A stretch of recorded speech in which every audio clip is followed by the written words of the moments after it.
Hi guys. IPL ప్రస్తుతం ఏ cricket అభిమాని నోట విన్నా ఇదే పాట.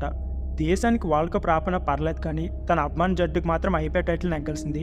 ఇదెక్కడ చూద్దామో ఎవరికి అర్థం కాదు. ఆటగాళ్ళు సైతం అంతే. దేశానికి ఆనందరయ్య అంటే మాత్రం ఎక్కడలేని పుట్టుసాగులు చెప్తారు. ఒకరు గాయమని చెప్తే మరొకరు విశ్రాంతి అంటారు, ఇంకొకరు కుటుంబ సమస్య అంటారు. ఇది ఐపీఎల్కి వచ్చేసరికి ఇవేం అడ్డంకులు కావు. ఇదంతా పక్కన పెడితే మెగా లీగ్ ముగిసిన 5 రోజుల్లోనే, అంటే జూన్ 1 నుంచి T20 ప్రపంచ కప్ ప్రారంభం కానుంది. ఈ పొట్టి ప్రపంచ కప్లో తలపడే భారత్ జట్లు ఎవరుంటారనేది ఇప్పుడు అసలైన ప్రశ్న. యువ ఆటగాల్లో ఉన్న ప్రతిభను వెలికి తీయడమే ఐపీఎల్ లక్ష్యం. నైపుణ్యం ఉన్న ఆటగాళ్లు జాతీయ జట్లను తప్పక వస్తారు. యశస్వి జైస్వాల్, సూర్యకుమార్ యాదవ్, రింకు సింగ్ వంటి ఆటగాళ్లు ఇలా వెలుగులోనికి వచ్చిన వారే.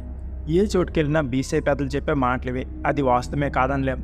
మరి ఈ ఏడాది సంగతి ఏంటి? ప్రస్తుతం పొట్టి లీగ్లో అద్భుతంగా రాణిస్తున్న యువ ఆటగాళ్లకు భారత్ జట్టులో చోటు దక్కుతుందా అంటే కష్టం కాదంటారా? ఇప్పుడు మనం చెప్పుకోబోయే ముగ్గురు ఆటగాళ్ళలో ఏ ఒక్కరికైనా చోటు దక్కే అవకాశం ఉన్నాయో చూద్దాం. ముందుగా శివం దుబే. చెన్నై సూపర్ కింగ్స్ తరపున ఆడుతున్న శివం దుబే ప్రస్తుతం అద్భుతంగా రాణిస్తున్నారు. నిలకడగా రాణించడమే కాదు, భారీ ఇన్నింగ్స్లో ఆడుతున్నారు. 34 నాట్అవుట్, 51, 18, 45 గత 4 ఇన్నింగ్స్లో అతని స్కోర్లు ఇవి. గత ఏడాది టోర్నీ అమంతం అతను ఇలాంటి ప్రదర్శన చేశారు, కానీ సరైన అవకాశం దక్కలేదు. ఏషియన్ గేమ్స్లో భాగంగా చైనా పర్యటనకు వెళ్ళిన భారత జట్లోకి తప్ప అతను కనిపించిందే లేదు. పోనీ ఈసారైన అదృష్టం వరించిన అంటే అది లేదు, ఎందుకంటే సీనియర్లు. ఇక రియాన్ పరాగ్. ప్రస్తుతం సీజన్లో స్టార్ బ్యాటర్ విరాట్ కోహ్లీతో పోటీ పడుతూ పరుగులు చేస్తున్న యువ బ్యాటర్ ఎవరంటే రియాన్ పరాగ్. మైదానంలో అతని ప్రవర్తన కాస్త శ్రమించిన పరుగుల వేటలో మాత్రం ఎక్కడా తగ్గట్లేదు. విదేశీ బౌలర్లను సైతం ధీటుగా ఎదుర్కొంటూ పరుగులు సాధిస్తున్నారు.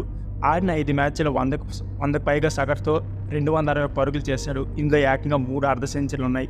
ఈ గణాంకాలను బట్టి చూస్తే జట్టులో చోటు ఇవ్వాలి, మరి దక్కుతుందంటే దక్కదు, ఎందుకంటే సీనియర్లు. ఇక మయాంక్ యాదవ్.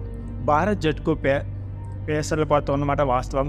గంటకు 150 కిలోమీటర్ల పైగా వేగంతో నిలకడగా బంతులు విసిరే బౌలర్ కోసం ఎప్పటి నుంచో అన్వేషణ సాగుతుంది. గత ఏడాది ఉమ్రాన్ మాలిక్ తన ఫేస్తో అందరి దృష్టిని ఆకర్షించిన సరైన లెంత్లో బౌలింగ్ చేయక జట్టుకు దూరమయ్యాడు. ఇప్పుడు అతని రూపంలో వెలుగులోనికి వచ్చిన మరొక స్పీడ్ గన్ మయాంక్ యాదవ్. ఈ కుర్ర బౌలర్ తన అరంగేట్ర మ్యాచ్లోనే స్టార్ అయిపోయాడు. కేవలం 2 మ్యాచ్ల్లోనే అత్యంత వేగంగా బంతు 156 విసిరి రికార్డు మోగించారు.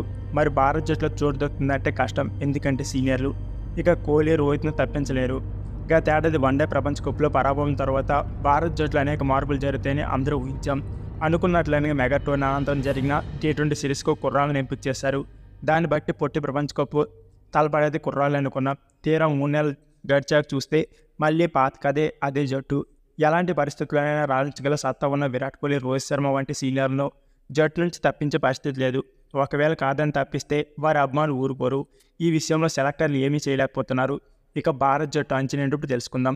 ముందుగా Rohit Sharma captain, Yashasvi Jaiswal, Shubman Gill, Virat Kohli, Suryakumar Yadav, Hardik Pandya, Rishabh Pant wicket keeper, Sanju Samson wicket keeper, Rinku Singh, Ravindra Jadeja, Kuldeep Yadav, Ravi Bishnoi, Jasprit Bumrah, Arshdeep Singh, Mohammed Siraj. So friends, ఇది వీడియో. ఈ వీడియో నచ్చితే please like, share and subscribe my channel. Thank you for watching. అలాగే ఆ ముగ్గురు శివం దుబే, మయాంక్ యాదవ్, అలాగే రియాన్ పరాగ్, ఈ ముగ్గురులో ఎవరైతే T20 వాళ్ళకు బాగా బాగుంటుంది అనుకున్నారో ప్లీజ్ మీ అభిప్రాయాన్ని కామెంట్ బాక్స్లో కామెంట్ చేయడం మర్చిపోకండి. Thank you for watching.